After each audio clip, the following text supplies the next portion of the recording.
Now, I'm not saying that you shouldn't help people or that you shouldn't serve God by helping others, because one of the best ways to get what it is that you want in this life is by helping others attain their goals, their aspirations, their dreams, etc. But at the same time, when you've done enough for other people, when you just know that it's time to focus on yourself now, this is a sign of actual maturation, because you're going to be able to fill your own cup.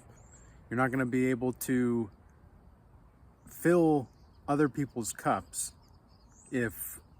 and help them fill their cups rather, if you don't have anything in yours.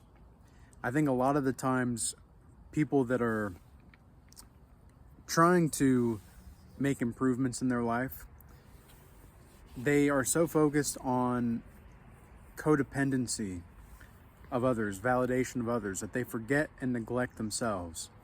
They think that they're actually Jesus Christ. And it's like, well, while your light inside of you, which is Jesus's light, radiating from you, because we are all from the same source, right? The analogy that I use is, well, are the lights on or is the light on, right? And I think that this is a very common understanding amongst the spiritual people, is that you can be in the same, let's say you're in the same house, or you're on the same source of grid or whatever. You're on the same grid. You all have the same source, but there's different lights that you can turn on at different times. Well, are the lights on or is the light on? It can go both ways, right? So you're either all together with the lights on, or there's a light there, but you're all connected to the same source, which is God. And I think what many people forget is how to illuminate that light inside themselves.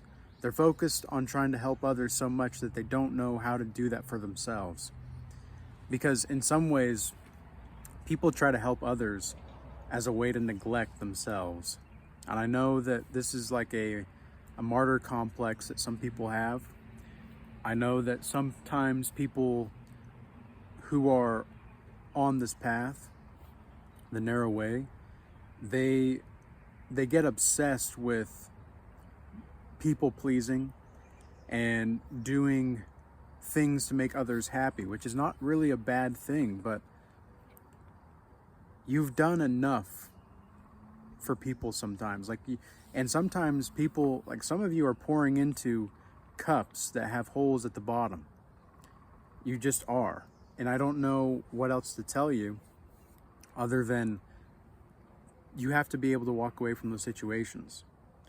Like, I've had so many calls with men over the past couple years where they know that they're with a woman that is wrong for them, and yet they stay because they can't let go.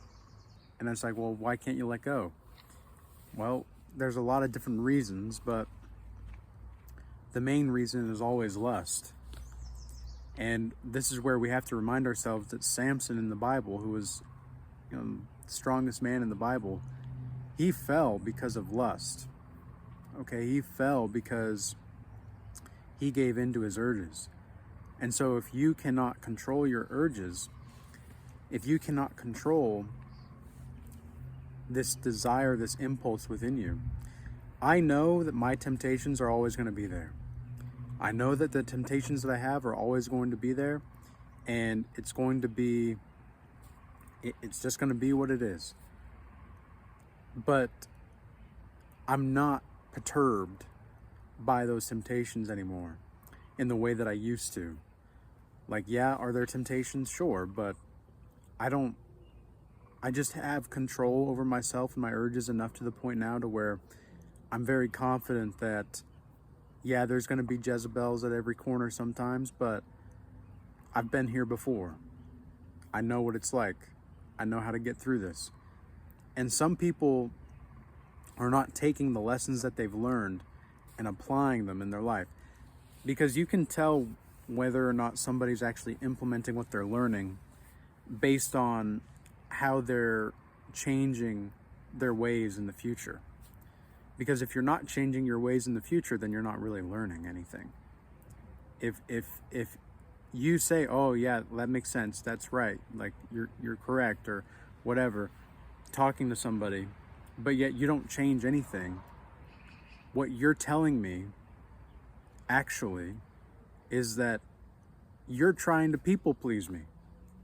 You're trying to people please me. You're trying to just like listen to me just to listen to me so you can feel like you're not alone. How is this actually helping you?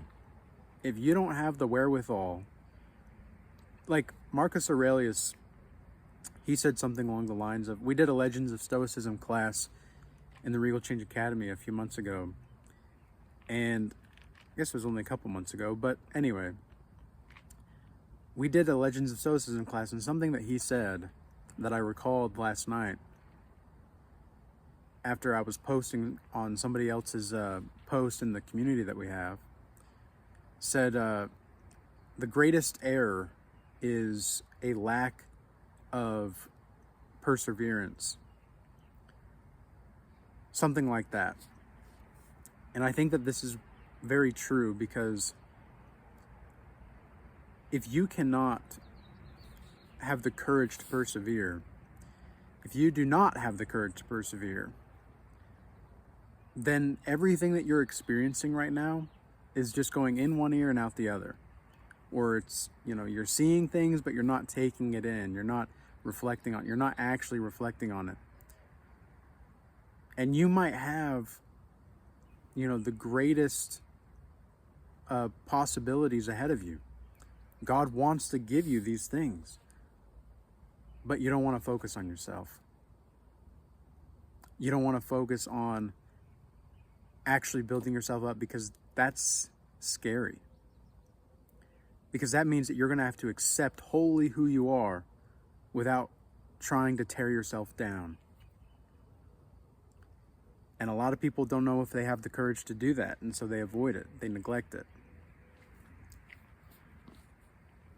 But if we don't make time for the things that are most important in this life, for example, if we don't make time for ourselves and having compassion and understanding for ourselves, how in the world do you think you're going to have compassion for other people? How in the world do you think you're going to have to share love with other people?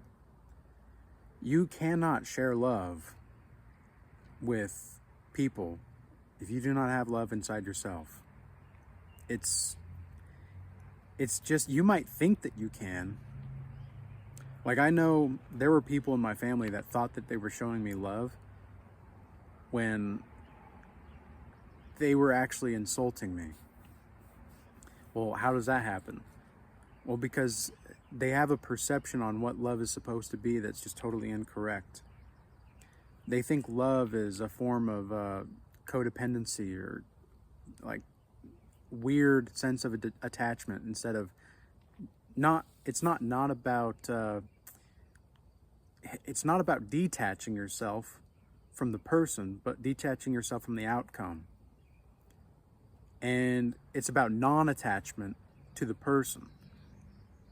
It's a real skill to love somebody but not be attached to the outcome, because that means that there's a sense of trust that they'll come back, or that they'll stay, or that you'll come back, and you guys can still be good. Do you know how amazing it is to meet people where, even like, let's say a woman and a man in a relationship, do you know how nice it is to be able to be in a relationship where you just have an understanding that this person is free, but they're also giving you freedom?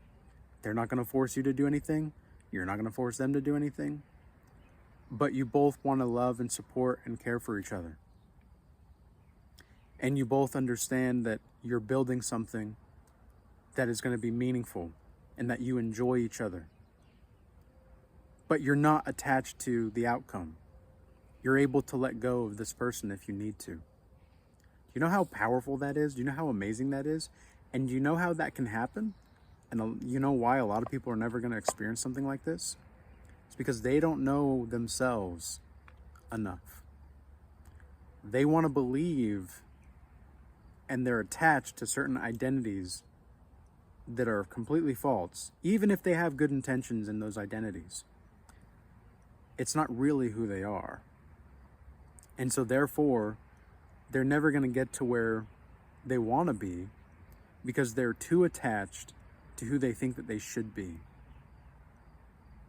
And they're too attached to what they want to be instead of just being who they are. If you can just be who you are, which sounds like terrible advice, I know, because what does that even mean, right? Oh, be who you are. Well, being who you are is some of the stupidest advice I've ever heard, but it's also the most profound. Because everybody thinks about these words on superficial levels. Have you ever pondered like the epistemology of words, really, right? Like, think about the real meaning behind the words. Each word carries weight. If you read a book, for example, like the Bible, let's say, and you read each word, there's a reason why you can come back to the Bible, like a book like the Bible, months or even years later, read the same verse and get something completely different out of it. There's a reason for that. It's because there's profundity and eternalities in the words themselves. Words, and like people that use a lot of verbs, for example, in their language and the ways that they articulate. People that use verbs are more likely to grow. People that use more nouns or shame are less likely to grow. The reason being is because of their mindsets. People that are constantly pondering these world-ending things, or doom and gloom and whatnot, it's like, then they wonder why life is so crazy and terrible. It's like, have you ever tried to imagine how beautiful life is? Look around you. It doesn't take much imagination. All you need to do is just look and listen. This whole time I've been out here, the sun's shining. I'm eating well. I've got a bathroom. I've got a shower. I've got the ability to cook food easily. I don't have to make like a fire pit every single time I need to cook. I've got a warm, comfortable place. I've got an AC. Like, yeah, am I living in the best circumstances? No. But I have everything that I need, and God provides for me. I have a place where I can go into the mountains. I have a car. I've got some money in the bank. Enough to like keep me sustained, I've got investments. I've got a platform that God has given me. I'm very grateful for these things. If you look around you and see what you have, the birds are singing, the crickets are out. It's very peaceful. Life, like they're so caught up in the doom and gloom and the fear tactic. And don't get me wrong, like it's definitely a sucky world. The world definitely does suck, but when you can live in eternity in your mind and in your soul, you know that there's eternity there. You just live moment to moment, and you're spontaneous moment to moment. Life doesn't need to be so dang complicated. Life doesn't need to be so like it doesn't need to be so dramatic and dreading, and Like, yeah, you know, if you want to fight, like, you sometimes got to fight for stuff. Yeah, absolutely. And I think keeping that aggression as a man and that assertiveness as a man is very important, but also you have to be able to be gentle. Because the more you're capable of violence as a man, the more you can afford to be gentle. And I think a lot of men are just they're and you know, they're angry for good reason. And they're bitter for good reason. And a lot of women are angry for good reason and bitter for good reason. But then they keep doing certain things and patterns of behavior, and they wonder why life still sucks. And it's like, have you tried to change your behavior? Have you tried to change the way that you think about things? No? Oh. Well, I wonder why things are the same. Try to think about things differently then. Try to have a little bit more of a positive outlook on life and focus on yourself. You've done enough trying to help people. It's time to help yourself. All right? So I hope this message was useful and edifying in one way, shape, or form or another. If you do want to sign up for the free Godlike Master Initiation class that I have a week from today, it'll be at 2 p.m. Eastern. The link is in the description box below. And to sign up, you'll just go to that link and send me a message with 2 things that you're looking forward to learning about in the free class. And if you want to join the Regal Change Academy, the link's also in the description box below for that. We have the option for free 15-minute calls beforehand if you're not sure if you want to commit to the call just yet or the academy just yet. There's that possibility so that you can get to know more, and you'll meet one of the RCA team members, Regal Change Academy team members, and go from there. And if you want to schedule a one-on-one, reach out to me via email or in my DMs on Instagram or X. And with all that being said, ladies and gentlemen, I'm going to get to the gym now. I got some good rest last night. Really good sleep the last couple days. I was like hyper creative for the previous 4 or 5 days before that.